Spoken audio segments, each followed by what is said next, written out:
Bembry for Green Publishing, and we're here today with Jim Jenkins. Jim, you have quite a extensive history in the radio business, and I believe you worked with a really famous person once down in Miami. Yeah, I worked at WIOD in Miami, 610 on the dial, back in 62 and 63.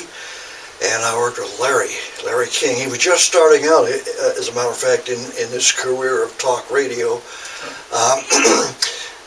There was a famous houseboat on Miami Beach that was used in a detective series called Surfside 6. And I forget the name of the star that was in it, but he was a blonde guy, real popular. And this houseboat was the main prop for that series. Right. Well, Larry King did his show every night from that houseboat. Wow. And I was on the air in the evening, and I worked up until 11 o'clock. Gave the top of the hour ID, went into NBC News. The news ended 5 minutes after. And then I introduced Larry King to Surfside 6, and then he would take it, I would leave, and the engineer had it, and Larry would do his show, I think for about 3 hours every night. Wow.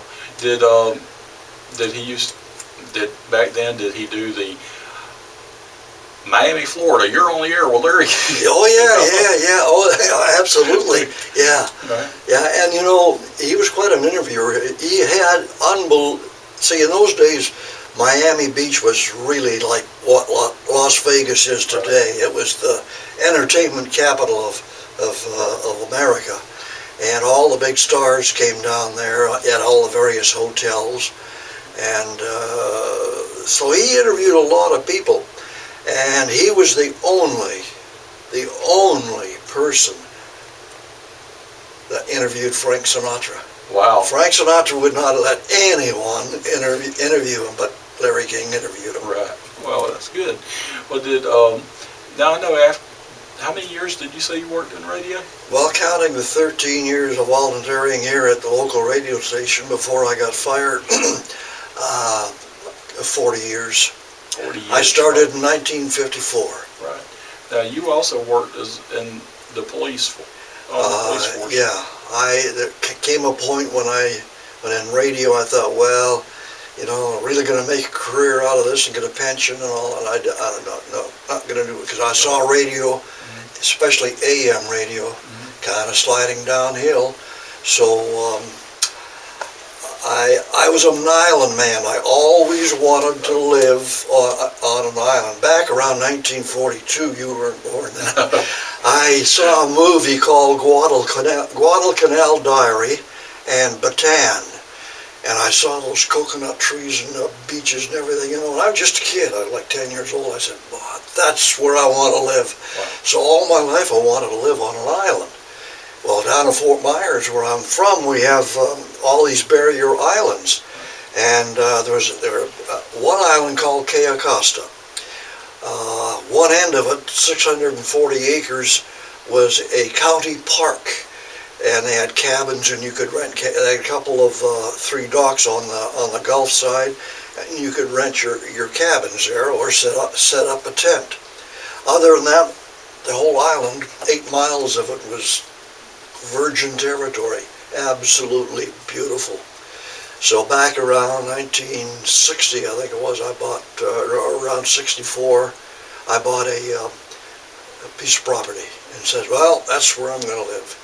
And sure enough, my wife and I built a house there, and the state of Florida was just buying up the island. So I contacted them, and I said, I can take care of your property for you. And they said, well, we need a ranger there, if you would like to come and go to the Ranger Academy. I said, okay. So well, I had to go to school first. I mean, take some tests and all that. I passed that. Then they sent me to the Ranger Academy at Wekiva State Park. That's just a little northwest of Orlando. And really a beautiful part. So I went there to the Ranger Academy, And after the Ranger Academy, they sent me to the Law Enforcement Academy, which was the Southwest Florida, if I can remember right, Southwest Florida Law Enforcement Academy. And so I went there and graduated, and so I became a certified law enforcement officer for the state. I had a great job working for the state. I had a boat, and in the middle of the island on the weekend, but a lot of times during the week too, these people would come out, and they were always high, and they would strip and naked, and they nude bathing, you know. And of course, it was against the law. You can't bathe on a Florida beach. So anyway, I used to pass by on the boat, and I'd wave at them all the time, and they'd wave back at me, you know. And this went on for quite some time.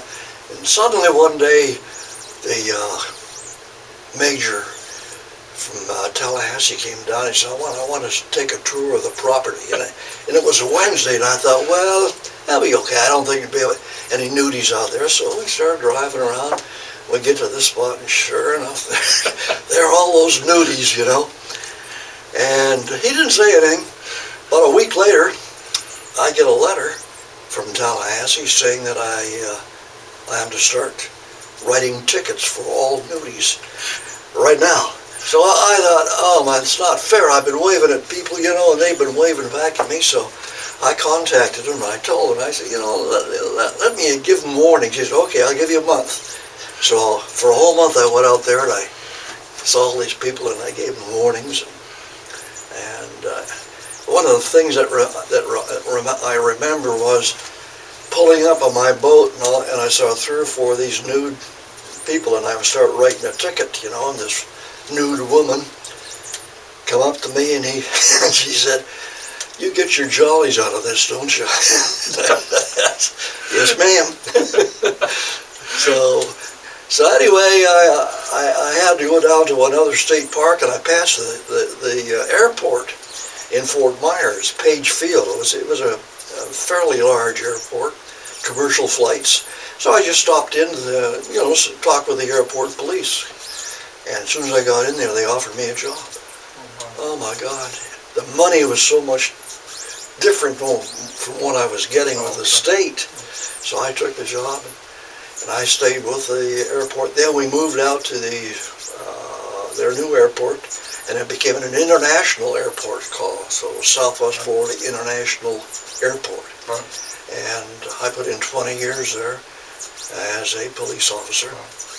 And that's before the TSA stuff you see on television today. We had what they call them security guards. They had no powers of law enforcement, but they had the magnetometers and the screen, you know, the people coming through.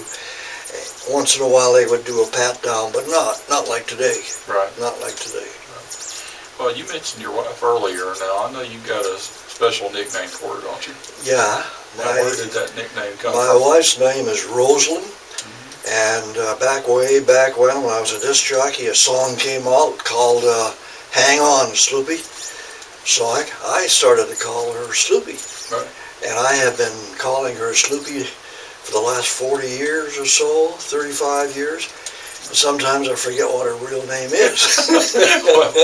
Well, one of my friends told me that the McCoys actually came to Madison back in 1965 or 1966 and played the Woodard Theater, I think. So that was an interesting thing there. Well, I also know that you were in the Navy, but which branch of the Navy were you in? I was in what they call the RCNVR. That was the Royal Canadian Naval Reserves, and I spent 2 years.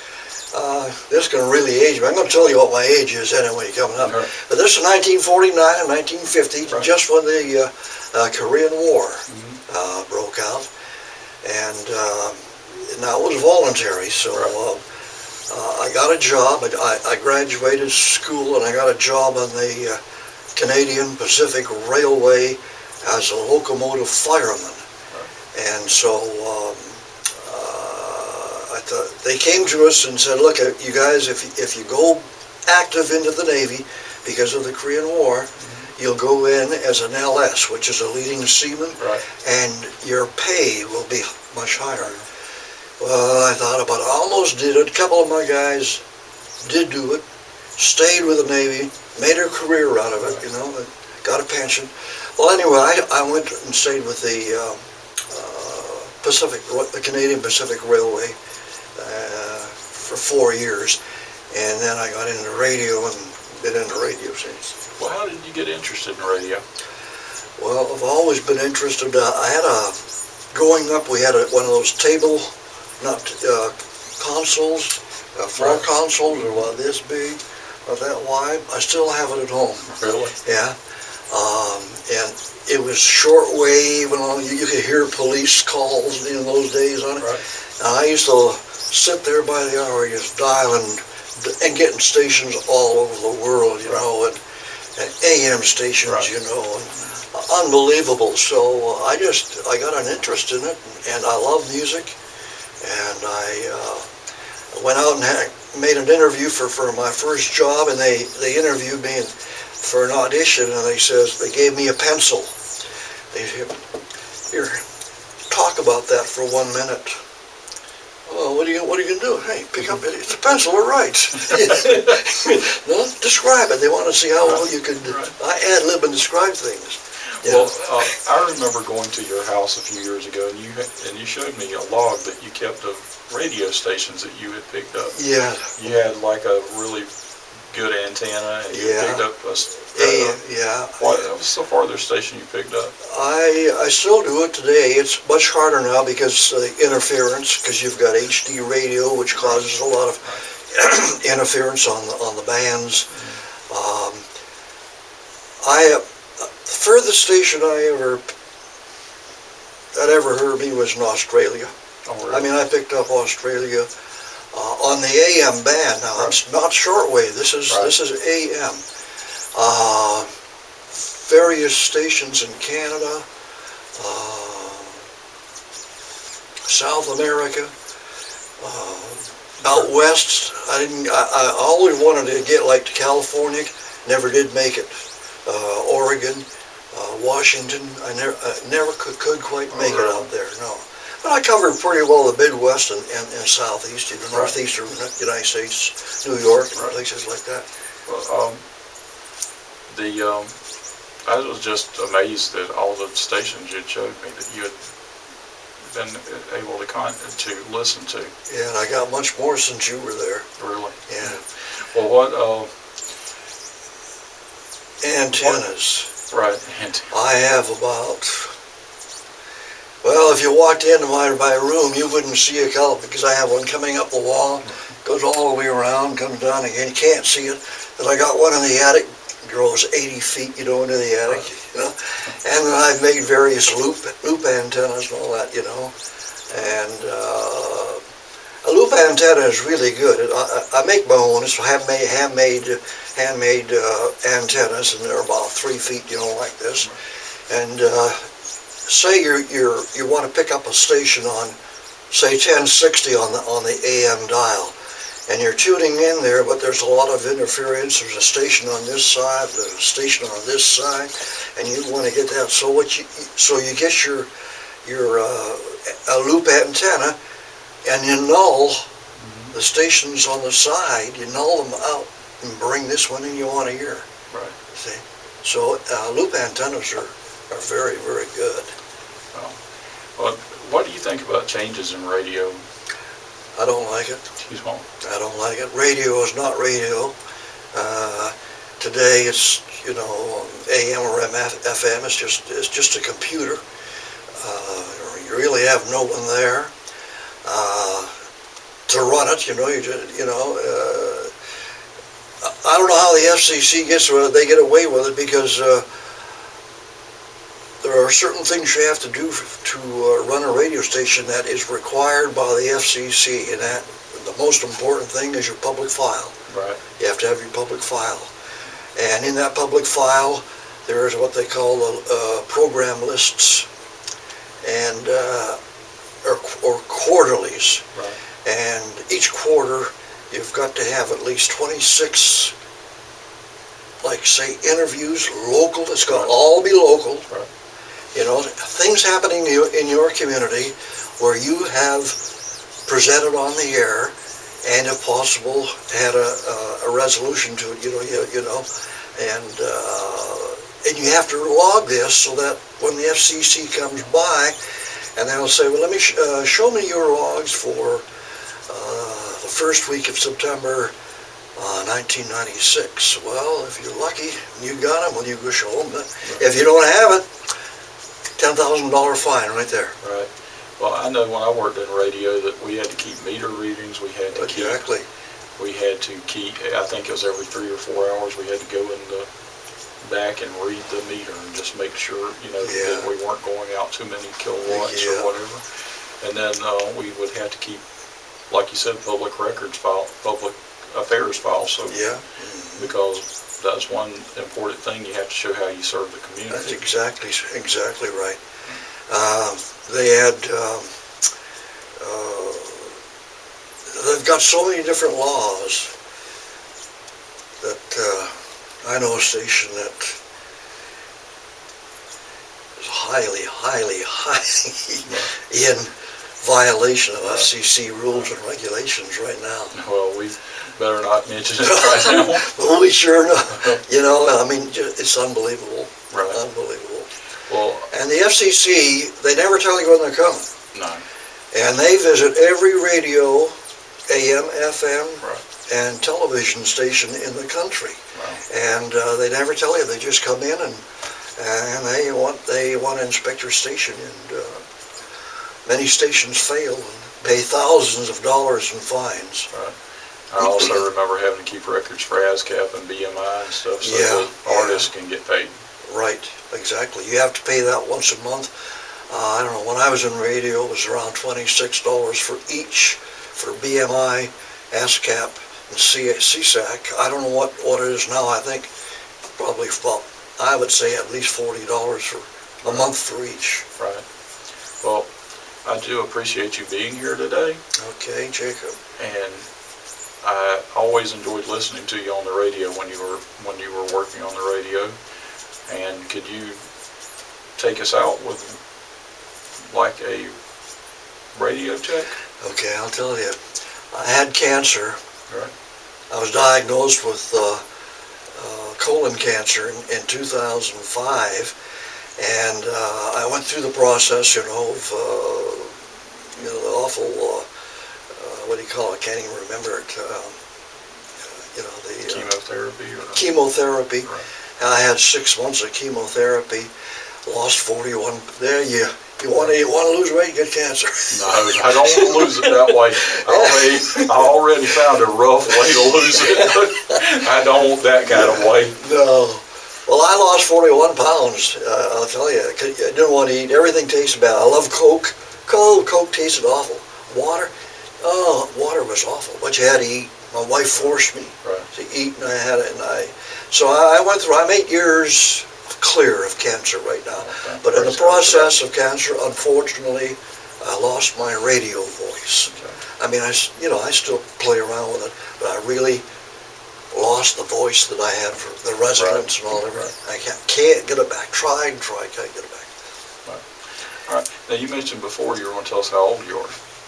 What? You mentioned before you were going to tell us how old you are. Oh, okay. How old do you think I am? Well, you mentioned that you were 10 years old in 1942, and you don't look nearly 80, so... well, in June, that's what, next month? June the 4th? Right. I'll be 80. Oh, wow. Oh, you have a happy birthday. Well, thank you very much. Well, thank you. I'm Jacob Bembry for Green Publishing. Have a good day. Thank you.